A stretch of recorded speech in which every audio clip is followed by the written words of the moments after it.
अयोध्या की मिल्कीपुर सीट पर भाजपा ने बड़ी जीत दर्ज की है। बीजेपी के चंद्रभानु पासवान ने सपा के अजीत प्रसाद को बड़े अंतर से हरा दिया है। लगभग 65,000 से ज्यादा वोटों से बीजेपी प्रत्याशी चंद्रभानु पासवान जीत गए हैं। बीजेपी प्रत्याशी चंद्रभानु पासवान जीत का प्रमाण पत्र लेने के लिए मतगणना स्थल पहुंच गए हैं। उन्होंने कहा कि बीजेपी के कार्यकाल से खुश होकर जनता ने आशीर्वाद दिया है। अयोध्या एवं समस्त जनता को प्रणाम करता हूं और धन्यवाद देता हूं। वहीं सपा उम्मीदवार अजीत प्रसाद अपना बूथ इनायत नगर हार गए। इस सीट के नतीजों पर प्रदेश ही नहीं सूबे के बाहर भी राजनीति में दिलचस्पी रखने वालों की नजरें टिकी थी।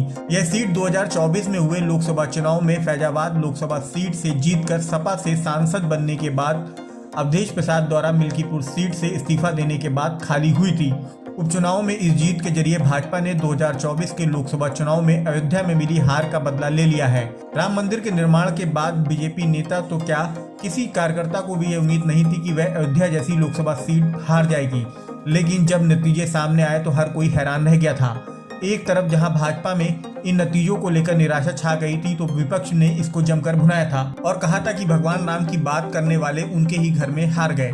इसके बाद सीएम योगी ने लगातार पार्टी को मजबूत करने का काम किया और फिर उपचुनाव की जिम्मेदारी सीएम योगी ने खुद ली थी।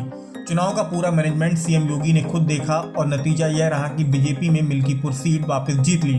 उधर सपा के राष्ट्रीय अध्यक्ष अखिलेश यादव ने ट्वीट करते हुए कहा कि पीडीए की बढ़ती शक्ति का सामना भाजपा वोट के बल पर नहीं कर सकती, इसलिए वो चुनावी तंत्र का दुरुपयोग करके जीतने की कोशिश करती है।